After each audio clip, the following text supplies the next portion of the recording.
hear the land acknowledgement. Down.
Sounds good. I don't know what happened. That's okay.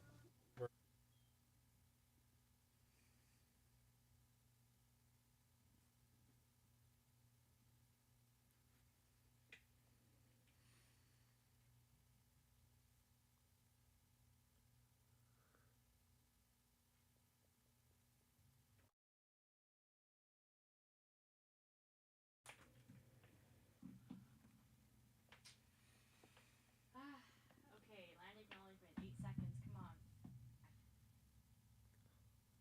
So just start at 11:30? 5 seconds, come on.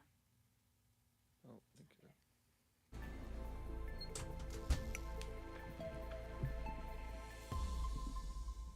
Good morning, I'm Selena Teixeira, and here's your latest news at 11:30. A new washroom facility has opened up at Metrotown Station, the first of its kind in the transit system. The washroom is universal, housing 4 individual stalls, monitored by an attendant.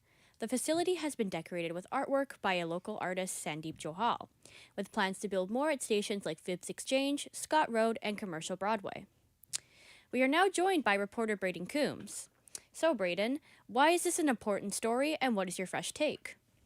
Yeah, that's a good question. I think it's a pretty important story for just about anyone that's living in North Vancouver, or even people that just shop at Lonsdale Quay or Lonsdale area on a regular basis. It's not only going to be affecting the public, but it'll be affecting a lot of the businesses around there as well, I believe. And today, to kind of more show the perspective of a business, I'm going to be trying to speak with 2 book owners. One of the 2 of them, their names are Matt Sturrock as well as Lizzie Lee, and they're both the co-owners of a business called Halden Books. Okay, and what areas of Lonsdale are being affected by the new pay parking? Yeah, so the plans for the city of North Vancouver, they've kind of started their first phase of their 3-phase approach. So the first phase is kind of going to be affecting the areas lower than 4th Street in Lonsdale and kind of just around that area, and then they'll start implementing the other 2 phases later on in around October and November. But for the most part, I'd say they'll mainly just be sticking to the central area of Lonsdale because that's the area that needs the most improvement, I believe, right now. All right, thank you for joining us, Braden. The federal government says it will begin a buyback of assault-style firearms from individual owners with a pilot project in Nova Scotia. The public safety minister says the program will be open to eligible firearm owners in select areas of Cape Breton to ensure it runs smoothly before it's launched across the country. The Assault-Style Firearms Compensation Program provides a way for firearm owners to safely dispose of and or deactivate their assault-style firearm and receive compensation in return. U.S. President Donald Trump spoke at the United Nations today, addressing the countries that recognize the state of Palestine. On Tuesday morning, U.S. President Donald Trump addressed the United Nations in New York. In it, he addressed the increasing support for a Palestinian state.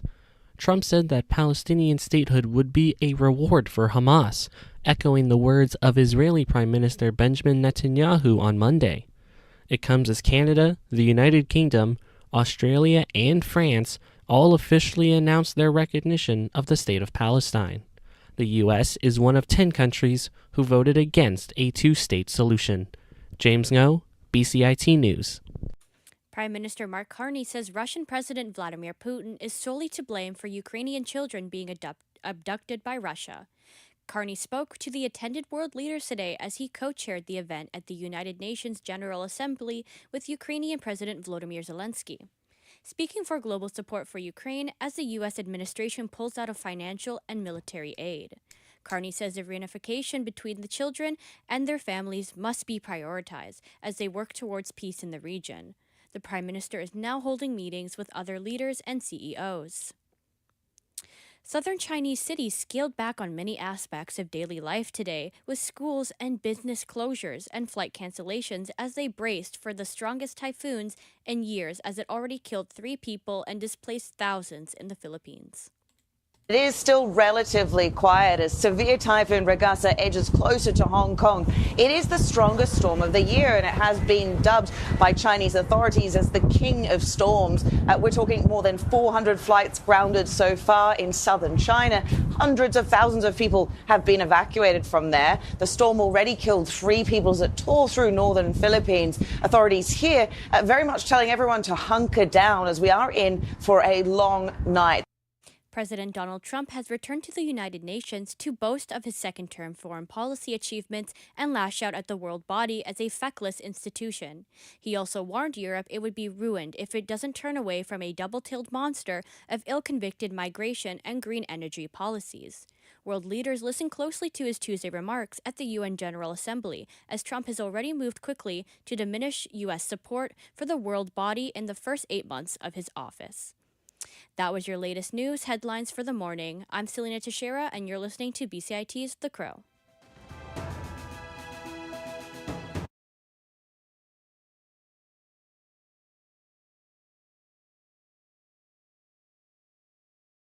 This is 1680 The Crow, and you're listening to our feature presentation.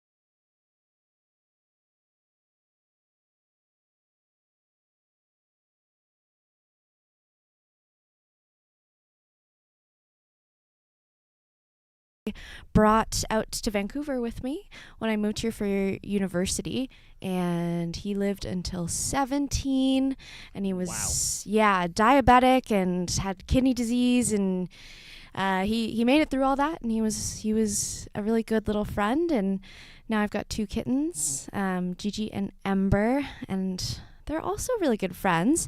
So what about you, James? What's your history with cats? I guess for me, it started when I was about 5 years old. My sister randomly just brought home a cat. It was very small. We ended up naming it Skittles, and it seemed like the runt of the litter seemed a bit smaller. And it lived for about 10 years, and I think February 2022 was around the time she passed away. She had a bit of health problems in her last few months. And for the next, I want to say, I think it was 8 months, I was not exactly having the best of times. For me, I just started up the new semester in high school, and during the year, I just couldn't really focus. I actually nearly failed my French 10 class. I think I got like a 59%. I think my lowest in any class I've had throughout high school. Oh, no.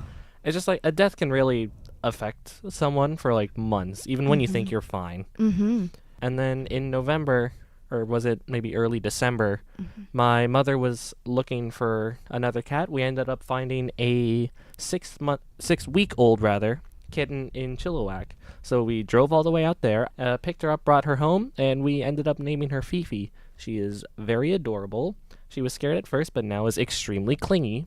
She is almost 3 years old now, and honestly, I'm very happy that she's a part of my life now. Nice. What kind of cat is she? I believe part Bengal at least, because she's got some very long back legs, and she's a bit crazy. All very, right. very crazy. Lots of energy for sure. What about your cats? What are they? Or the kitties, rather. Right now, so Ember is a tortoise shell cat, and Gigi is an all black cat. I have a soft spot for the void cats, as they call them. Yeah. So now you've got some studies, James.